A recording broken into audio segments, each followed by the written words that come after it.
नमस्कार। आज नजर डालते हैं आर्यमन फाइनेंशियल सर्विसेज लिमिटेड यानी ARYAM पर।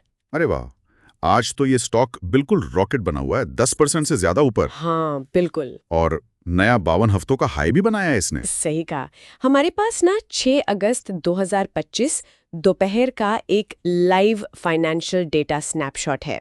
तो चलिए इसी डेटा को जरा खोलकर देखते हैं, समझने की कोशिश करते हैं कि भाई इस हलचल के पीछे क्या है। बिल्कुल। और क्या ये तेजी टिकाऊ है, ये भी सवाल है। हाँ, ये देखना होगा। तो ये कंपनी फाइनेंस सेक्टर की है, मतलब खास तौर पे NBFCs वाला जो स्पेस है उसमें आती है। हाँ, नॉन बैंकिंग फाइनेंस कंपनी। और इनका जो मुख्य काम है वो है मर्चेंट बैंकिंग। मतलब ये दूसरी कंपनियों को पैसा जुटाने में, सलाह देने में या बाजार में लिस्ट होने वगैरह में मदद करते हैं। हाँ, स्ट्रेटेजिक और नॉन स्ट्रेटेजिक दोनों तरह की डील्स में। अच्छा। और जैसा डेटा साफ बता रहा है, आज इसमें जबरदस्त एक्शन है।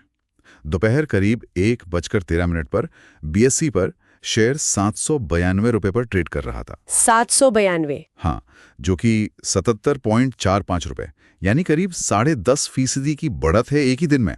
बहुत ज्यादा है ये तो। और सबसे अहम बात जो आपने पहले कही, इसने आज अपना नया 52 हफ्तों का उच्चतम स्तर छुआ है। और पता है खास बात क्या है, आज जो ये बढ़ा है ना, वो अच्छे खासे वॉल्यूम के साथ बढ़ा है।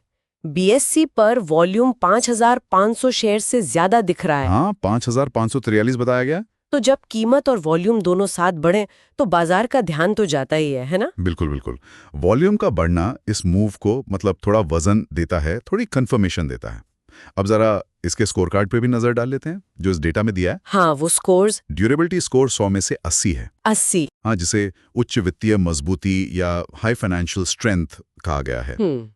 ये स्कोर आमतौर पर कंपनी के पिछले प्रदर्शन, उसकी बैलेंस शीट की ताकत, कर्ज का स्तर, इन सब को देख कर तय होता है।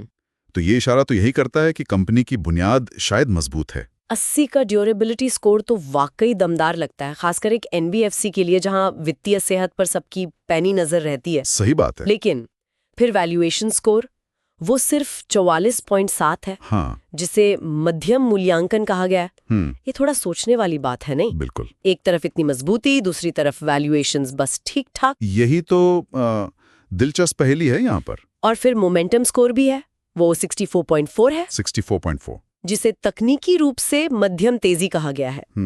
आज की जबरदस्त तेजी को देखते हुए शायद ये थोड़ा कम लगे। हाँ, मुझे भी लगा। पर ये शायद मीडियम टर्म के रुझान को दिखा रहा है। इन सबको मिलाकर रिपोर्ट का जो निचोड़ है वो है स्ट्रॉन्ग परफॉर्मर गेटिंग एक्सपेंसिव। अच्छा, मजबूत प्रदर्शनकर्ता पर अब महंगा हो रहा है। हाँ, साफ है कि भाई क्वालिटी अच्छी है, हाल की चाल भी अच्छी है, पर कीमत शायद थोड़ी ज्यादा लगने लगी है। तो मतलब गाड़ी बढ़िया चल रही है पर टिकट महंगा हो गया है, ऐसा कुछ। हाँ, कुछ ऐसा ही। रिपोर्ट में स्वॉट विश्लेषण का भी जिक्र है। हाँ है। 35 ताकतें स्ट्रेंथ्स, 2 कमजोरियां वीकनेसेस, 1 अवसर अपॉर्चुनिटी और 0 खतरे थ्रेट्स। बाप रे, 35 ताकतें। हाँ, 35। लगता है कंपनी ने अपनी खूबियों की पूरी लिस्ट बना डाली है। काश हमें पता होता कि वो क्या है। हाँ, डिटेल्स नहीं दिए हैं। शायद वो 80 वाला ड्यूरेबिलिटी स्कोर इन्हीं ताकतों से जुड़ा होगा। हो सकता है, बिल्कुल हो सकता है।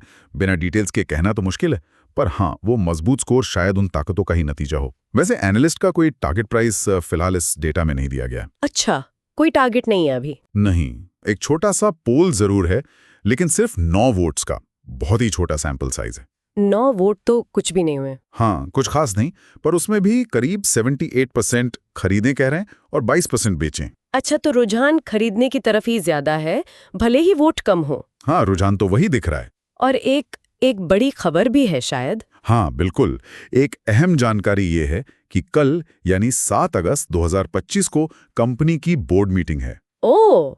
और ये मीटिंग तिमाही नतीजों पर चर्चा के लिए है। ये तो बहुत अहम हो सकता है फिर। बिल्कुल, ये मीटिंग और उसके नतीजे मतलब मौजूदा मूल्यांकन पर बड़ा असर डाल सकते हैं। सोचिए, अगर नतीजे उम्मीद से बहुत बेहतर आए तो शायद ये जो ऊंची कीमत है वो जायज लगने लगे। हाँ, जस्टिफाई हो जाए। हाँ, लेकिन अगर नतीजे कमजोर रहे या उम्मीद के मुताबिक नहीं रहे तो फिर ये जो महंगा हो रहा वाली बात है वो और ज्यादा छुप सकती है और शायद कुछ प्रॉफिट बुकिंग देखने को मिले। सही बात है। तो कुल मिलाकर देखें, आर्यमन फाइनेंशियल आज सुर्खियों में तो है ही, नया हाई बनाया, वॉल्यूम अच्छा है, ड्यूरेबिलिटी स्कोर मजबूत है। हाँ, लेकिन कहानी का दूसरा पहलू भी है, मध्यम वैल्यूएशन स्कोर और महंगा होता जा रहा वाला टैग। सही कहा आपने। एक क्लासिक मामला है जहां परफॉर्मेंस और कीमत के बीच का संतुलन देखना पड़ रहा है, और कल के नतीजे इस संतुलन को किसी भी तरफ झुका सकते हैं। तो सुनने वालों के लिए सोचने वाली बात यही रह जाती है, क्या कल आने वाले तिमाही नतीजे इस शेयर को और ऊपर ले जाने का दम रखते हैं?